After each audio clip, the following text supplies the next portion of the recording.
Mari kita berdoa. Ya Tuhan, Bapa kami yang di surga, kami bersyukur untuk sore malam hari ini Tuhan, kami boleh datang ke rumah-Mu ini atas perkenanan daripada Engkau ya Tuhan. Sungguh kami bersyukur bila kami boleh meresponi penyertaan Tuhan selama seminggu ini ya Tuhan. Untuk kami boleh duduk tenang, kami boleh beribadah kepada Engkau ya Tuhan. Kami boleh menyembah Engkau, kami boleh menaikkan puji-pujian kami juga pada malam hari ini Tuhan. Dengan segala kerendahan hati kami boleh atau kami mau belajar kebenaran firman-Mu, suatu kebenaran yang penting di malam hari ini untuk kami boleh mengerti bagaimana kami harus hidup di dunia ini dengan bertanggung jawab kepada Engkau ya Tuhan. Terima kasih Tuhan untuk semua berkat yang sudah Engkau karuniakan kepada kami pada malam hari ini. Roh Kudus, Engkau pimpin pemberitaan firman pada sore malam hari ini. Engkau urapi hamba-Mu mulut lidah. Engkau pakai untuk menyatakan kebenaran daripada firman. Terima kasih. Juga kami berdoa kiranya Roh Kudus juga menyiapkan hati kami semua untuk kami boleh menerima taburan firman yang kekal ini. Yesus. Terima kasih Tuhan atas semuanya. Engkau tutup bungkus ibadah kami pada malam hari ini dengan kuasa daripada darah Kristus. Di dalam nama Tuhan kami Yesus Kristus kami berdoa. Amin. Ya, selamat sore saudara. Selamat sore. Silakan duduk. Saya rasa pada hari ini saudara kita belajar sesuatu yang penting yang mungkin selama ini tidak kita pikirkan gitu, atau kita tidak mendengar, tetapi ini adalah satu hal yang penting yang disampaikan oleh Rasul Paulus, suatu pengajaran kepada kita gitu, supaya apa? Bahwa dalam persekutuan dengan Tuhan jerih payahmu tidak sia-sia gitu ya saudara ya. Mengapa jerih payahmu tidak sia-sia ini dikaitkan bukan dengan apa-apa ya, tetapi dengan kebangkitan tubuh, begitu ya saudara ya, kebangkitan tubuh. Nah, ini coba nanti kita kita pelajari bersama saudara ya, apa yang terjadi di gereja Korintus itu boleh menjadi pelajaran bagi kita pada hari ini, begitu ya saudara ya. Jadi begini saudara ya, kalau saya boleh mengambil satu ilustrasi begitu ya. Orang tuh kalau mendapat satu pengajaran yang salah begitu ya saudara ya, itu mempengaruhi pikiran kita. Jadi pemahaman kita itu ikut salah begitu ya saudara ya. Nah, kalau pemahaman itu ikut salah, maka yang keluar tindakan-tindakan kita ikut salah pada, ikut salah juga ya begitu ya saudara ya. Misalnya begini ya, itu tapi karena ketidakmengertian begitu ya saudara ya. Coba ya sekarang seperti gini ya, misalnya ya ada seorang yang, ini cuma ilustrasi, ada seorang karyawan yang sudah kerja lama gitu ya saudara ya, bekerja di satu bos yang baik hati gitu ya. Ini pasti cerita ini saudara mesti pernah dengar ilustrasi ini. Nah, selewati masa yang panjang pengabdiannya itu dia itu lama-lama gitu ya, mungkin mungkin karena sudah lama kerja mungkin lelah, ono rasa bosen gitu ya, misalnya seperti itu ya saudara ya. Ya sudahlah, terus apalagi ada ini ya, ada wis sudah mau memasuki masa pensiun gitu, terus sudah disiapkan sama bosnya penggantinya, malah dia itu malah kerjanya ini malah koyok wis ogah-ogahan kan begitu ya toh, kerja asal kerja saja. Nah, saudara dia tidak ngerti apa yang menjadi maksud dari bosnya ini. Terus dipanggillah karyawan tersebut. Si A, kamu sini. Kamu kan sudah mengabdi sama saya lama, ya kan? Sudah berapa proyek yang kamu kerjakan, kan begitu ya kan? Sekarang sebelum kamu pensiun, kamu tak kasih pekerjaan terakhir, tak kasih proyek terakhir, gitu ya. Kamu bangun rumah, wis rancangan dewe, meleo bahan dewe, gitu ya. Soalnya tukangnya dewe, modelnya juga terserah kamu. Wis pokoknya yang bagus saya yang membiayai. Ini sebagai proyek terakhirmu, kan begitu kan saudara ya. Tetapi karena dia ini sudah mempunyai pikiran yang pemahaman yang keliru.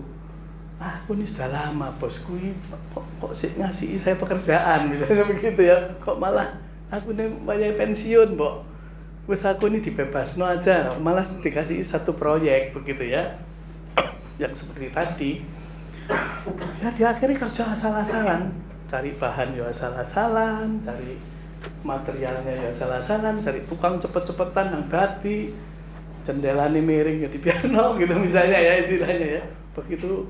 Jadi diadakanlah serah terima sama bosnya itu, begitu, ya kan? Diadakan serah terima, terus kemudian bosnya ngomong, ya, ini sebetulnya saya ini ingin memberi kamu suatu hadiah pensiun sing terbaik, sing no limit, sebetulnya begitu ya. Kamu rancang apa saya oke. Kamu bangun yang bagus bagaimana, bahannya bagaimana, sebenarnya kamu oke.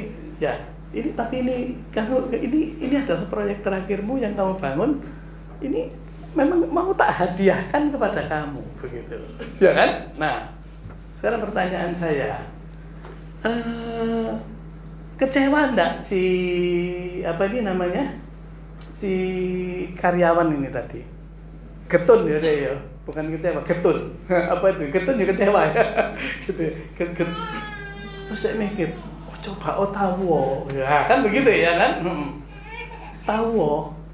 Saya akan cari bahan sing apik. Betul ya saudara-saudara? Iya. Tahu tak rancang yang bagus, tak center bener-bener tak timbang betul-betul supaya menjadi rumah yang indah, yang bagus, yang nyaman untuk ditempati, ya kan?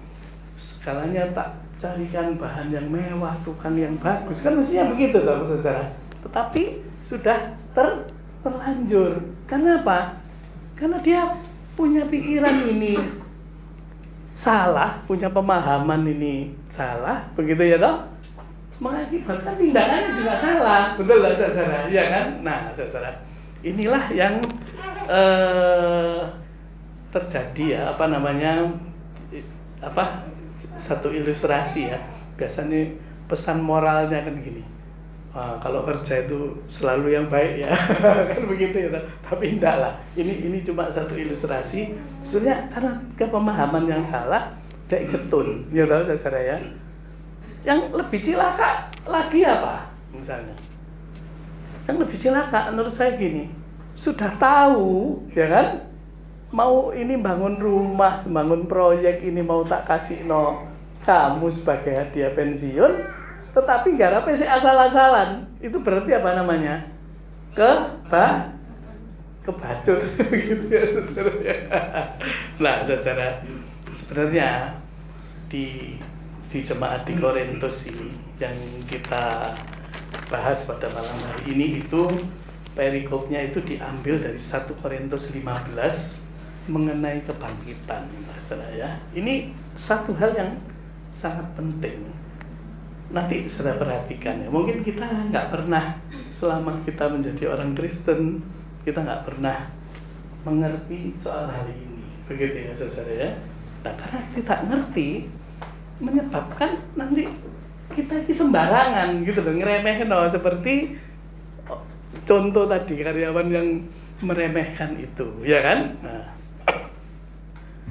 kalau kita lihat gereja di Korintus ya zaman dulu ini ya, tahun 100-an begitu ya, tahun gereja yang termasuk gereja mula-mula yang dirintis oleh Rasul Paulus. Itu gereja ini gereja yang kaya, bahkan juga kaya akan karunia-karunia, banyak orang pinternya di sana. Begitu ya saudara ya. Nah, Korintus juga satu kota yang besar gitu. Nah, di situ Paulus itu merintis satu gereja. Dia mengajarkan Injil daripada Kristus, begitu. Jadi mulailah dia penginjilan, akhirnya menjadi satu gereja di Korintus. Nah, di dalam perjalanannya, saudara, karena di zaman itu, saudara, itu zaman di mana kebudayaan Yunani itu berkembang dengan pesat, begitu ya. Kebudayaan Yunani ini berkembang dengan pesat, sehingga setiap orang itu dikuasai pikirannya itu oleh filsafat daripada Yunani, begitu ya saudara. Nah, di situ ada pemikir-pemikir besar.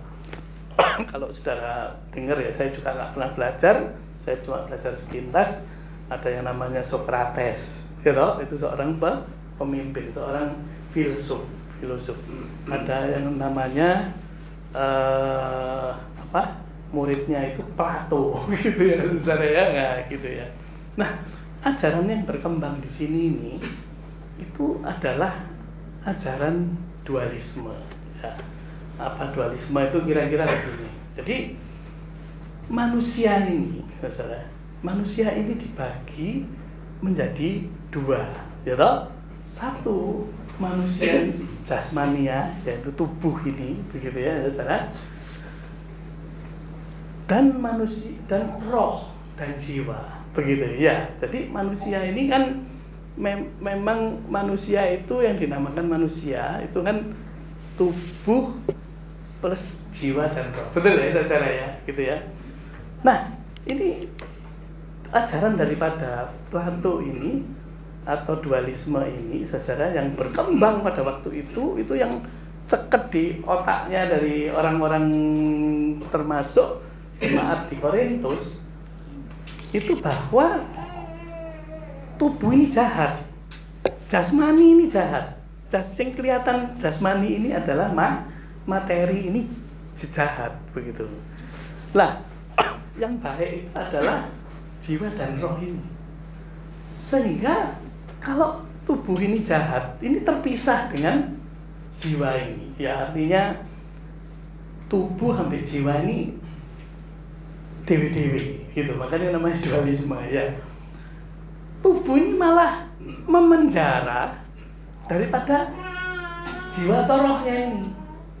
Sehingga apabila tubuh ini tadi mati, begitu ya toh, saudara, ya, maka roh ini tadi bebas, menjadi bebas gitu loh, melayang-layang entah kemana, kan begitu, ya kan, saudara. Nah, sehingga ini ada pemahaman yang salah. Pemahaman yang salahnya apa? Bahwa tubuh ini wis gak ono gunane, gitu loh. Tubuh ini jahat. Tubuh ini tambah lama tambah tua. Nek sudah mati ya wis mati. Sudah stop di situ. Mati ya sudah hilang tubuhnya. Hanya rohnya saja yang pergi ke satu tempat gitu loh, malah bebas. Jadi dikatakan bahwa tubuh itu adalah penjara daripada jiwa, katanya begitu ajaran ini. Nah, saudara, ajaran ini sangat bertentangan dengan ajaran daripada Paulus, begitu ya, atau ajaran daripada Kristus yang mengajarkan kepada kita, gitu ya, saudara ya. Kalau saudara lihat ya di dalam judul kita dulu pada malam hari ini, itu perikopnya sebetulnya 1 Korintus 15 ayat yang 50 sampai 58. Nanti kita baca. Tetapi kita baca dulu ayat yang ke-58 supaya nanti kita itu mengerti ya. Saya bacakan. Ini ayat 58 ini menyangkut tema kita pada malam hari ini. 1 Korintus 15 ayat yang ke-58. Karena itu, saudara-saudaraku yang kekasih, berdirilah teguh. Jangan goyah dan giatlah selalu dalam pekerjaan Tuhan. Sebab kamu tahu bahwa dalam persekutuan dengan Tuhan, jerih payahmu tidak sia-sia. Di sini dikatakan di ayat terakhir dari pasal 15 yang mengenai kebangkitan itu tadi, dikatakan demikian. Karena itu saudara-saudaraku yang kekasih, berdirilah teguh.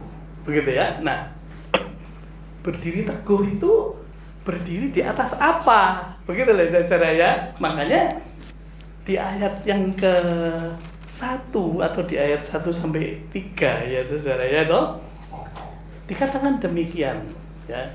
Berdiri teguh di mana? Begitu loh saudara ya kan. Berdiri teguh ini kan berdiri itu di atas mana? Oh, saya berdiri di atas podium di sini kan gitu ya. Dan sekarang saudara-saudara, ini ayat 1 ya. Aku mau mengingatkan kamu kepada Injil yang aku beritakan kepadamu dan yang kamu terima dan yang di dalamnya kamu teguh berdiri. Ya toh? Berarti di sini dikatakan berdirilah teguh. Betul ya? Berdiri di atas apa? Di atas Injil. Ya toh? Apa Injil itu? Nah, ini ya, kita lanjutkan ya toh. Oleh Injil itu kamu diselamatkan. Ya, tadi Injil, saudara-saudara coba selidiki di mana ada satu berita yang menyelamatkan, itu ada di mana? Di dunia ini ada nggak berita yang menyelamatkan? Saya rasa tidak ada. Hanya di berita Injil itulah ada keselamatan. Ya toh? Oleh Injil itulah kamu diselamatkan asal kamu teguh berpegang padanya seperti yang kuberitakan kepadamu. Kecuali kalau kamu telah sia-sia menjadi percaya. Jadi nek kamu tidak percaya ya sia-sia. Begitu ya toh? Nah, sekarang isi dari Injil itu apa? Ini yang menjadi penting bagi kita. Isi daripada Injil, isi daripada kabar baik, isi dari berita yang menyelamatkan itu apa? Kita baca pasal 3, ayat 3. Sebab yang sangat penting telah kusampaikan kepadamu, yaitu apa yang telah kuterima sendiri, ialah bahwa Kristus telah mati karena dosa-dosa kita. Jadi isinya Injil itu yang pertama apa? Kristus telah mati bagi apa? Bagi dosa. Lanjut. Sesuai dengan kitab suci. Terus ayat 4. Jadi yang pertama tadi, Kristus telah mati bagi dosa. Ayat 4 ya, berarti yang kedua ya. Bahwa ia telah dikuburkan, bahwa Yesus mati itu tadi telah dikuburkan. Ya. Yang ketiga, dan bahwa ia telah dibangkitkan pada hari yang ketiga sesuai dengan kitab suci. Jadi berita Injil itu berita apa sih saudara? Berita sukacita itu berita apa? Yaitu bahwa Yesus itu telah mati bagi dosa kita, ya toh? Kemudian dikuburkan dan dia bangkit pada hari yang ketiga. Jadi ada kebangkitan. Nah, ini menjadi penting, saudara ya. Lah, sedangkan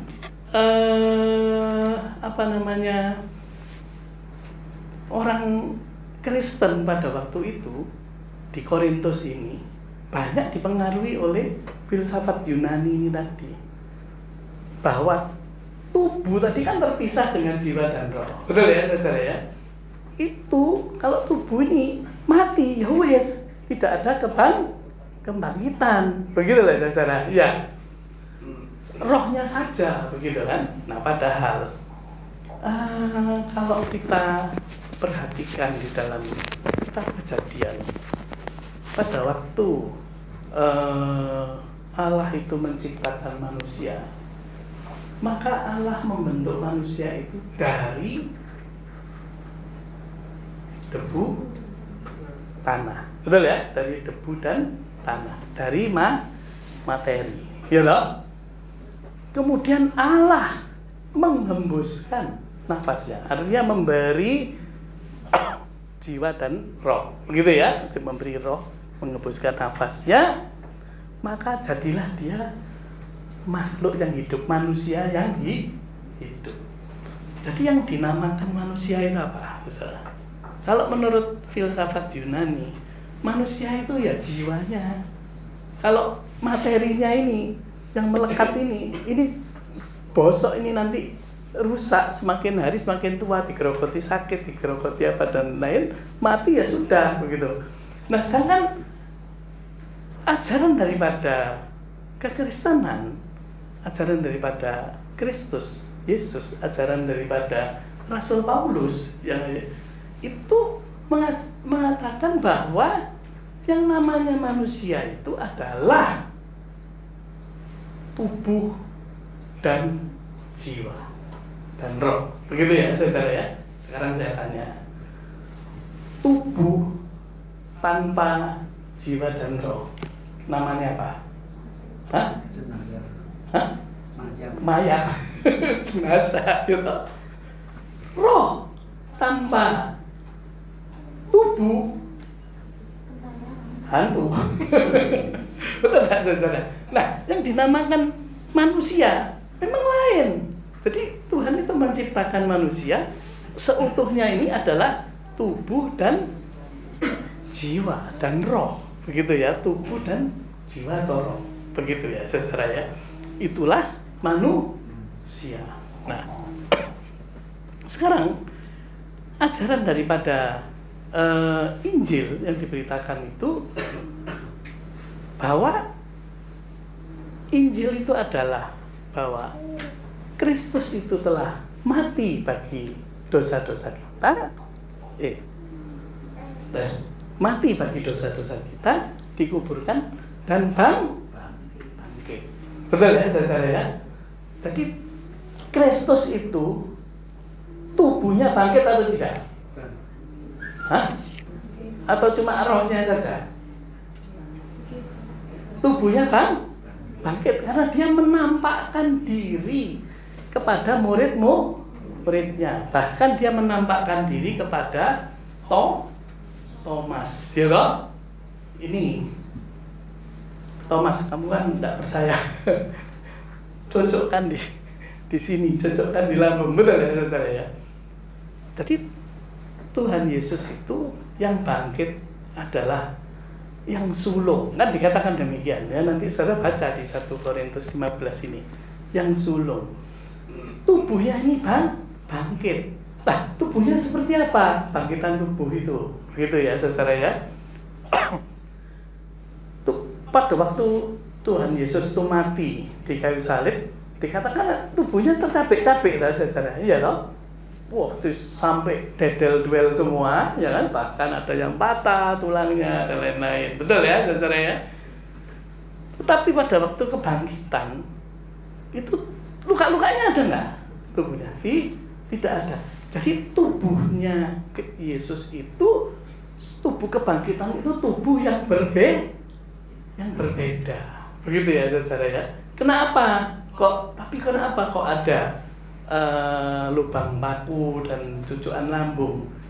Itu hanya sebagai satu tanda. Karena apa? Orang-orang pasti nggak percaya nih, tak tunjuk ini, gitu loh, saudara ya kan? Nah, berarti dikatakan oleh Rasul Paulus ya di dalam 1 Korintus 15 ini, bagaimana kamu tidak percaya ada kebangkitan tubuh? Kalau Yesus saja dibangkitkan dari antara orang mati oleh Allah, gitu ya kan? Gunanya apa? Yesus itu dibangkitkan, Allah itu susah-susah membangkitkan tubuh daripada Yesus. Kalau tubuh itu seperti yang diomongkan oleh Plato, cuma mati, tidak akan bangkit lagi. Tidak mungkin Allah itu capek-capek membangkitkan. Berarti kalau Tuhan Yesus itu bangkit, maka ada kebangkitan tubuh. Ya saudara ya, paham ya saudara di sini ya. Bahkan Rasul Paulus itu mengatakan ini satu pemahaman. Nah sekarang kalau seandainya kita itu tidak percaya akan kebangkitan tubuh nanti ya, kita lihat ya. Nah. Dan jika Kristus tidak dibangkitkan, maka siala-siala kepercayaan kamu dan kamu masih hidup di dalam dosa. Jadi nek Kristus itu tidak dibangkitkan, maka kita ini sudah tidak bangkit, ya mati. Maka sia-sialah kepercayaan kamu. Artinya apa? Demikianlah binasa orang yang telah mati dalam Kristus. Jikalau kita hanya hidup dalam hidup ini saja, menaruh pengharapan kepada Kristus, maka kita adalah orang yang paling malang dari segala manusia. Jadi kalau Kristus itu tidak dibangkitkan, saudara, ya, berarti tidak ada kebangkitan tubuh. Artinya apa? Berarti kalau tidak ada kebangkitan tubuh itu, maka tubuh itu mati apa enggak? Mati, tetap mati. Kalau mati, maka sia-sialah iman kamu ini. Begitu ya saudara? Ya kan? Bahkan kalau kamu itu mengharapkan Yesus itu sebagai Tuhan hanya untuk hidup keduniawian kita sampai di dunia ini saja, maka kamu adalah, dikatakan oleh Paulus, maka kita ini kalau hanya mengharapkan Yesus sebagai Tuhan hanya untuk kebutuhan dunia ini saja, sampai di dunia ini saja, dikatakan bahwa kita adalah orang-orang yang paling malang daripada segala orang yang dari segala orang. Begitu ya saudara. Kenapa saudara? Kadang ya saudara, kita ini coba kita pikirlah. Kadang-kadang kita orang Kristen ini ya, kita berdoa gitu toh. Minta apa sih? Hah? Minta suki. Betul lah, ya saudara. Minta sehat. Minta panjang umur. Sekali lagi, minta bahagia. Salah? Ya enggak juga. Begitu ya, tahu saudara ya, juga salah lah. Maksud minta itu salah. Tetapi itu kalau sampai di dunia ini saja, kan itu kan hanya untuk kepuasan kita di dunia toh. Bahkan saudara, gereja-gereja, bahkan pendeta-pendeta besar pun mengadakan mujizat-mujizat, KKR mujizat. Salah? Enggak. Tetapi KKR mujizat untuk apa? Hanya untuk kesembuhan tubuh jasmani kita sampai di dunia ini saja. Itu kita dikatakan adalah orang yang paling malang. Paulus yang nulis. Kalau saudara tidak percaya, saudara baca di dalam 1 Korintus 15. Nah, ini ya toh. Ayat yang ke-19. Jikalau kita hanya dalam hidup ini saja menaruh pengharapan pada Kristus. Jadi harapan kita pada waktu cuma hidup ini toh. Ya kan? Maka kita hanya di dunia ini saja, maka kita adalah orang yang paling malang. Begitu ya saudara ya. Nah, saudara kita sekarang harus mengerti. Nah, kemudian saudara, kebangkitan tubuh. Jadi Rasul Paulus ini dengan keras menentang ajaran tadi. Tidak. Kalau kamu percaya pada Injil yang menyelamatkan itu, maka kalau Kristus dibangkitkan, kita juga di orang-orang yang percaya di dalam Kristus juga di tubuhnya juga dibangkitkan. Nah, itu ada di mana? Itu saudara ya. Mari kita membaca perikop kita pada malam hari ini, 1 Korintus 15 ayat yang ke-50 sampai ke-58. Saya bacakan demikian.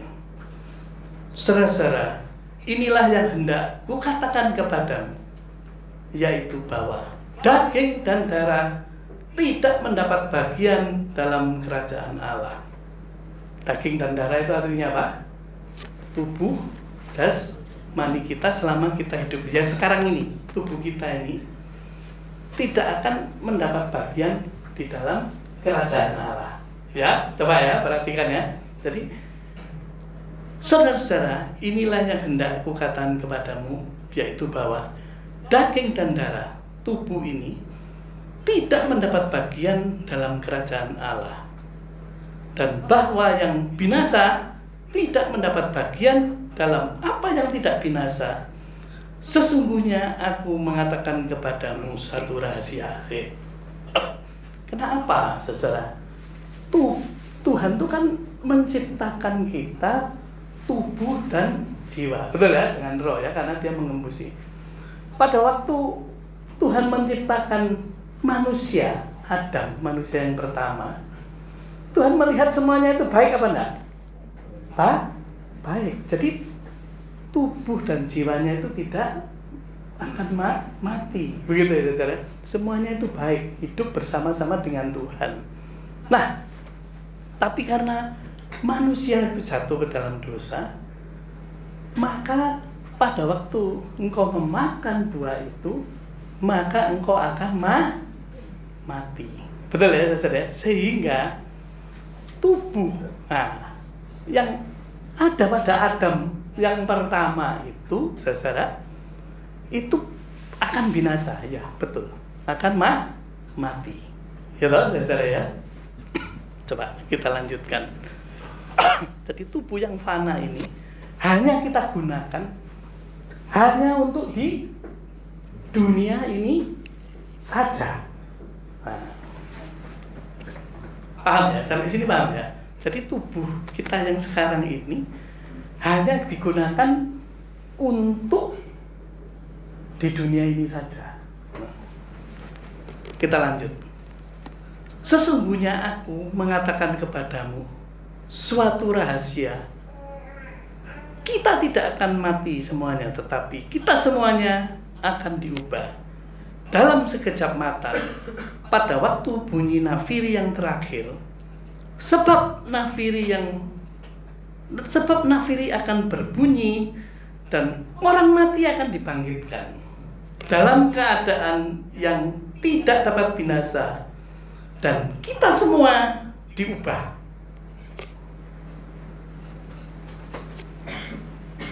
Jadi kapan tubuh yang baru itu diberikan? Apa?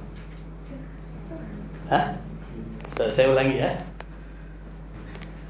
Sesungguhnya aku mengatakan kepadamu satu rahasia. Ya ini penting, ini satu rahasia ini ya. Kita tidak akan mati semuanya, tetapi kita semuanya akan diubah. Nah, nanti kita lanjutkan diubah itu, nanti kita kalau baca selanjutnya dikasihlah tubuh kemuliaan. Semuanya akan diubah dalam sekejap mata. Pada waktu bunyi nafiri terakhir. Artinya apa? Kapan tubuh kita ini diubah dan diberi tubuh yang baru, yaitu tubuh kemuliaan? Pada waktu Tuhan Yesus datang pada kali yang kedua. Ya saudara ya, jadi kita diubah itu nanti pada waktu kedatangan Yesus pada kali yang kedua. Nah, sekarang orang-orang yang mati sekarang bagaimana, kan begitu kan saudara ya kan? Bahkan lucu, orang-orang yang tidak percaya kebangkitan ini lucu begitu. Nek sekarang aku ini gagah gitu ya kan, terus mati berarti aku nanti besok dapat tubuh yang gagah, tak? Gitu ya kan? Kalau sekarang saya ini hidup terus digerogoti sakit gitu ya toh, terus katakan aduh sampai reot begitu ya. Apakah nanti waktu kita dikasih tubuh yang baru itu tubuhku reot katanya gitu. Nah, apakah ya terus tanya begitu. Nah, kalau bayi saya mati apakah tubuhnya besok ya bayi? Kan begitu ya saudara ya. Tidak saudara. Kita akan diberi satu tubuh kemuliaan.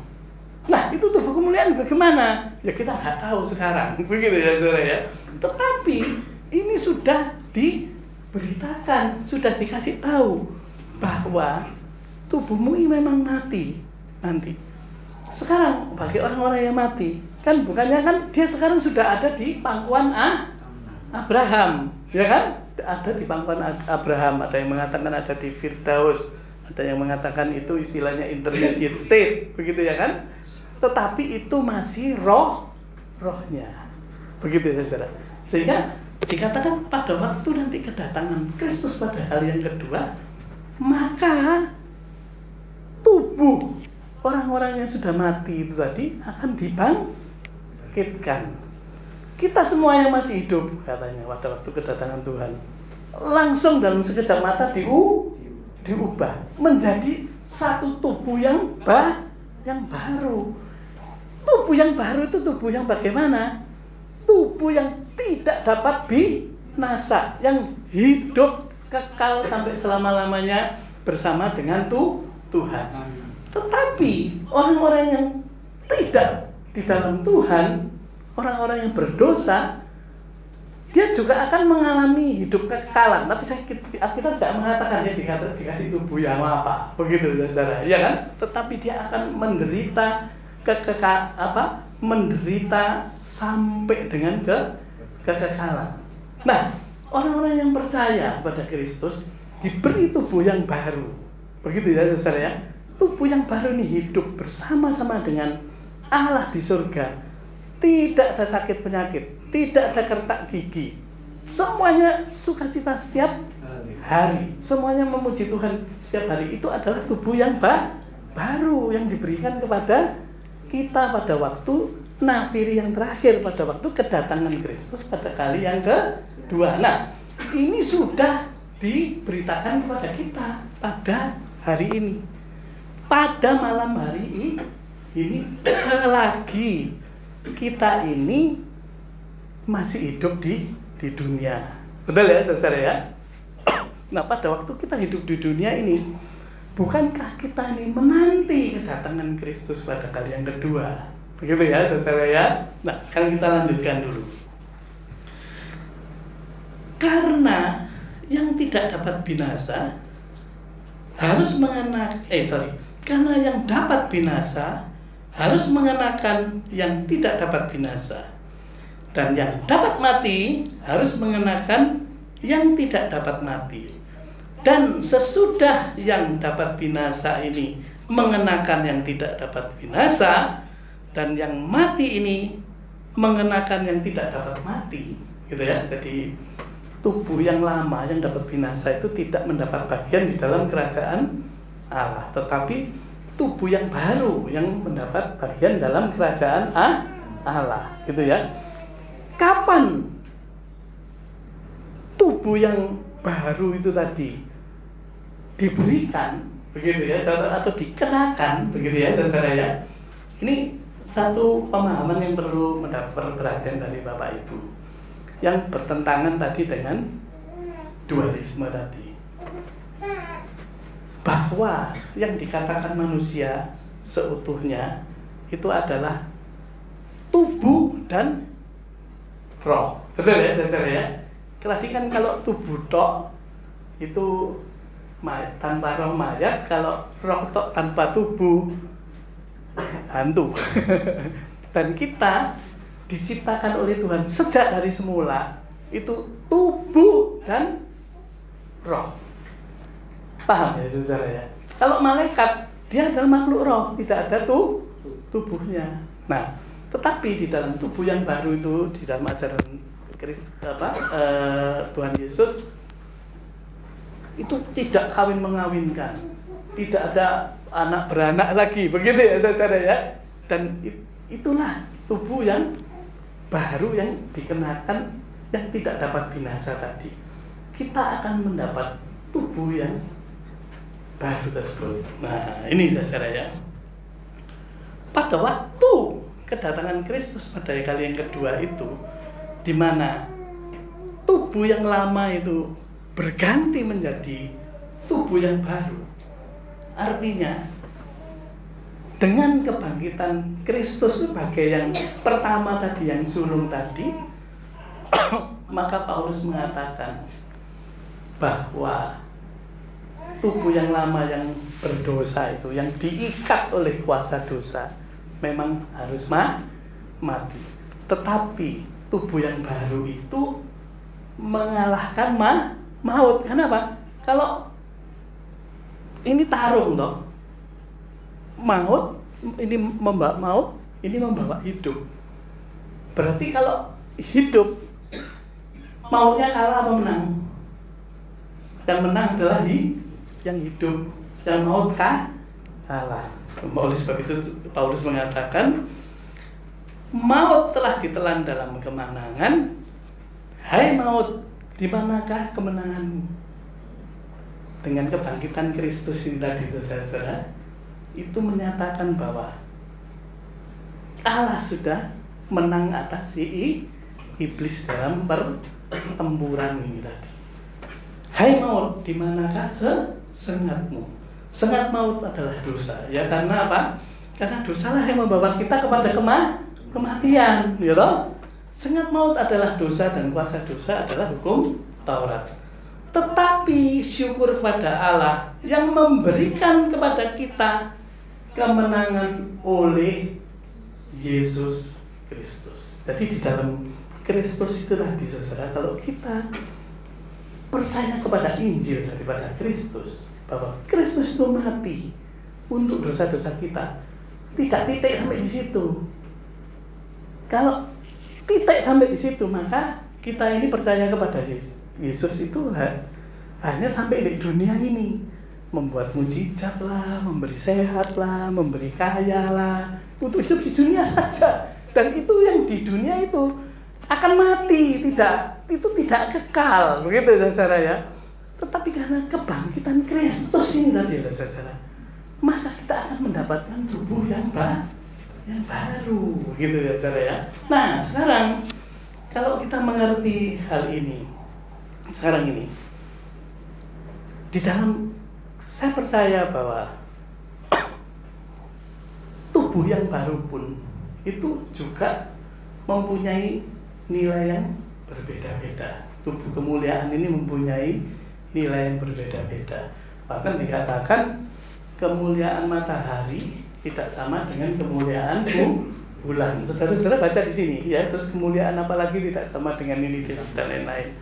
Itu artinya apa, saudara ya? Sekarang kita ini kan hidup di dalam masa menantikan kedatangan Kristus pada kali yang kedua. Betul? Saudara, ya kan? Kita masih mengenakan tubuh yang lama apa enggak? Masih ya, kita masih mengenakan tubuh yang lama. Nah, pada waktu kita ini sudah ditebus dosa-dosa kita ini oleh kematian Kristus ini tadi, saudara. Kita masih mengenakan tubuh yang lama sampai kedatangan Kristus. Betul ya, saudara ya? Apa yang kita perbuat atas tubuh kita ini tadi? Kalau orang-orang tadi yang mempunyai pemahaman yang salah, kalau hidup ini hanya sampai di dunia ini saja, terus mari gitu mati, ya kan? Tidak ada kebangkitan. Lalu apa? Kita ini susah-susah menjaga hidup ini dengan kekudusan, menjaga hidup ini dengan kebaikan-kebaikan, menjaga hidup ini dengan moral dan etika yang begitu tinggi. Kenapa? Tubuh kita ini kan tubuh yang berdosa toh. Senengannya apa? Senengannya dosa. Betul lah saudara? Iya kan? Nah, jadi kalau kita ini cuma hidup ini sampai di dunia ini, lapo kita itu susah-susah. Ya ayo kita makan minum hidup seenaknya saja. Wong gak ono akibatnya kok. Lek wis tuwek ya wis mati. Ndak ada gunanya lah. Kita ndak perlu tahu menjaga segala macam, ndak perlu kan? Perlu apa ndak? Ya mari kita nikmati hari ini. Ono apa jadi makan, ono apa dilakoni sembarang untuk kesenangan daripada tubuh kita. Wong tubuh kita ini gak ono ini kok. Betul apa ndak? Jadi pemahaman yang salah ini tadi loh bisa menyebabkan demikian. Tetapi kalau kita melihat bahwa kita sudah diberitahu sekarang ini, gitu? Diberitahu sebelum hal itu terjadi bahwa besok itu ono tubuh kemuliaan, ya kan? Nah, kemuliaanmu itu juga ditentukan dengan apa yang kita lakukan di dunia ini. Jadi bagaimana kita memperlakukan tubuh kita ini? Kalau tubuh kita ini kita serahkan untuk kemuliaan Tuhan, kita menjaga segala kekudusan kesucian kita menjaga pelayanan kita, ikut ambil bagian di dalam pengabaran Injil, ya toh, saudara ya, ikut di dalam pelayanan. Maka kok pada waktu mendapat tubuh kemuliaan juga mendapat tubuh kemuliaan yang lebih baik. Begitu ya saudara. Kalau tidak ada kebangkitan, Rasul Paulus ngomong, loh untuk apa saya ini susah-susah mengabarkan Injil? Sampai aku ini setiap hari dihantui, diperhadapkan kepada bahaya, diperhadapkan kepada binatang buas, diperhadapkan kepada satu tekanan-tekanan yang luar biasa. Untuk apa? Lebih baik aku enak-enakan loh. Nah, saudara, jadi apabila kita ini mempunyai konsep yang benar bahwa ada kebangkitan tubuh dan kita diberi satu tubuh kemuliaan, maka dalam hidup kita ini kita akan lebih bertanggung jawab. Kita akan mempertanggungjawabkan kelak pada waktu kedatangan Kristus pada kali yang kedua. Sehingga pada waktu kita ini melayani Tuhan, dicemooh orang, bahkan kadang orang-orang tertentu itu mengabarkan Injil sampai disawati-watu, bahkan mati, saudara, ya kan? Itu dikatakan oleh Paulus, itu tidak sia-sia. Kamu menjadi sia-sia kalau di dalam hidupmu ini, tubuhmu ini hanya untuk kepuasan hanya sampai di dunia ini saja. Itu pasti binasa, begitu ya saudara. Oleh sebab itu dikatakan demikian, ayat 58. Karena itu saudara-saudaraku yang kekasih, berdirilah teguh, jangan goyah. Ojo ono pengajaran sing lain, sesuatu yang memberitakan cuma hanya sampai sebatas dunia, bahkan pemberitaan gereja itu ya, pemberitaan di dunia ini sing mengenakkan kita dibungkus dengan hal-hal yang rohani banyak sekali, saudara. Tidak usah goyah dengan itu. Berpegang teguhlah, berdirilah teguh kepada kebenaran daripada Injil, karena Injil itu menyelamatkan, ya toh. Jangan goyah. Giatlah selalu dalam pekerjaan Tuhan,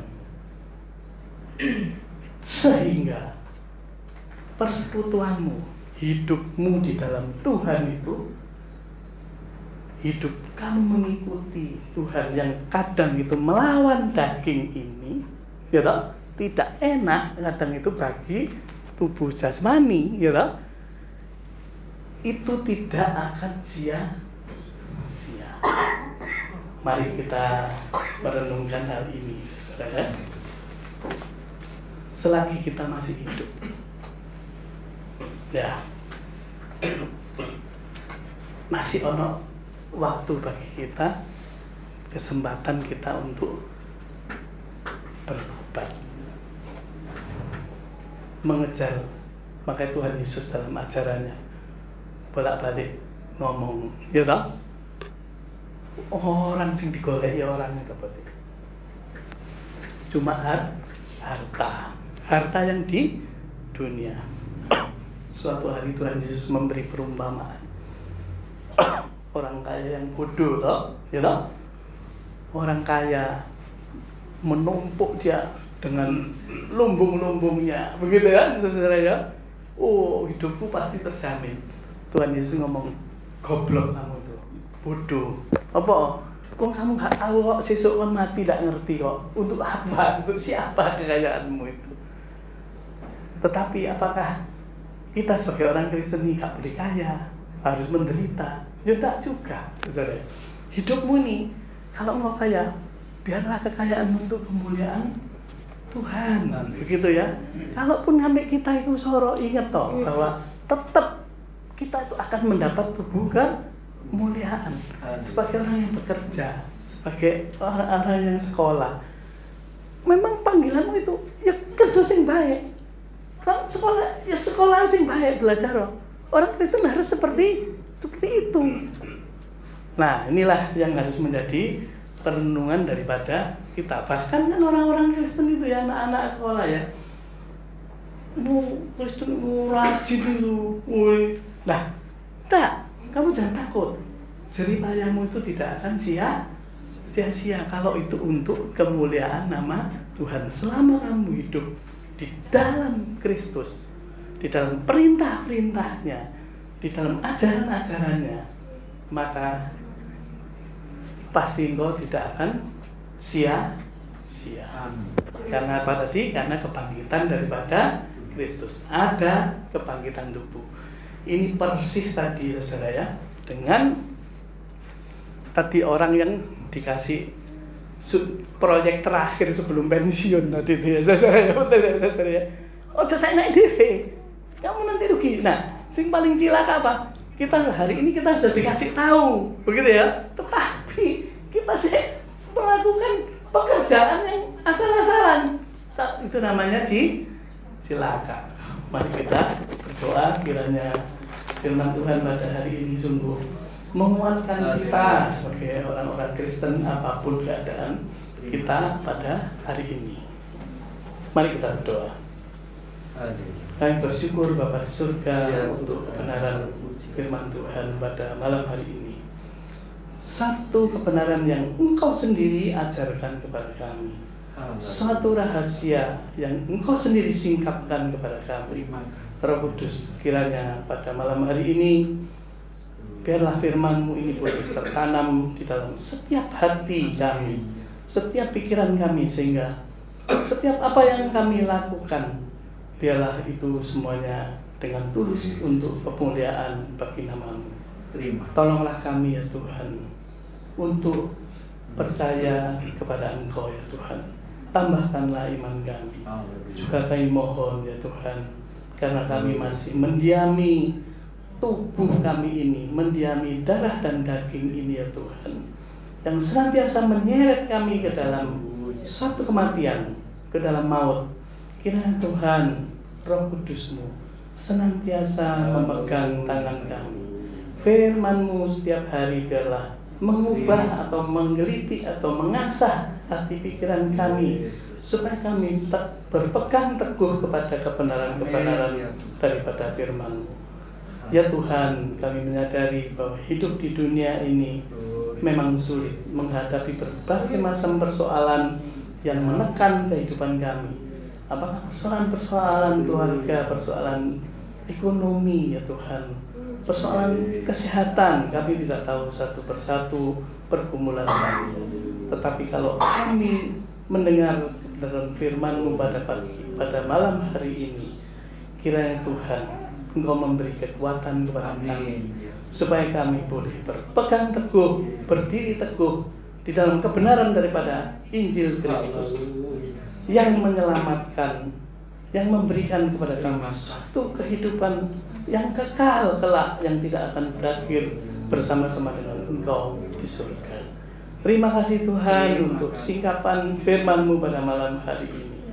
Kami naikkan doa ini hanya di dalam nama Tuhan kami Yesus Kristus. Amin. Ya, selamat malam, kami kembalikan kepada yang bertugas. Puji nama Tuhan. Saat malam hari ini kita patut bersyukur. Kita adalah orang-orang terpilih saat malam hari ini ya.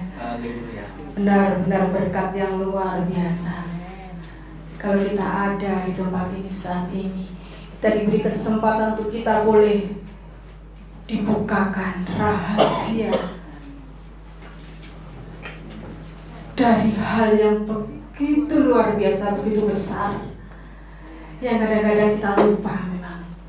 Tapi sungguh luar biasa kalau saat ini kita boleh diingatkan bahwa apa yang kita lakukan saat ini, apa yang kita imani sampai detik ini, semuanya tidak akan pernah sia-sia. Mungkin berat bagi kita, mungkin sulit bagi kita dalam menjalani hari-hari kita. Tapi kalau kita melihat, kita mengingat, kita boleh mendengar, dan kita boleh tahu lewat firman Tuhan yang diperdengarkan dan rahasia yang dibukakan bagi kita, bahwa kelak kita semuanya akan menerima kemuliaan yang kekal untuk selama-lamanya. Itu yang menjadi harapan kita, untuk kita boleh yakin, teguh, terus menjaga iman percaya kita tetap setia kepada Tuhan kita Yesus Kristus. Puji Tuhan, kami atas nama seluruh jemaat mengucapkan terima kasih kepada hambanya Bapak Penatua Handoko Stiono yang telah memberitakan firman bagi kita semua.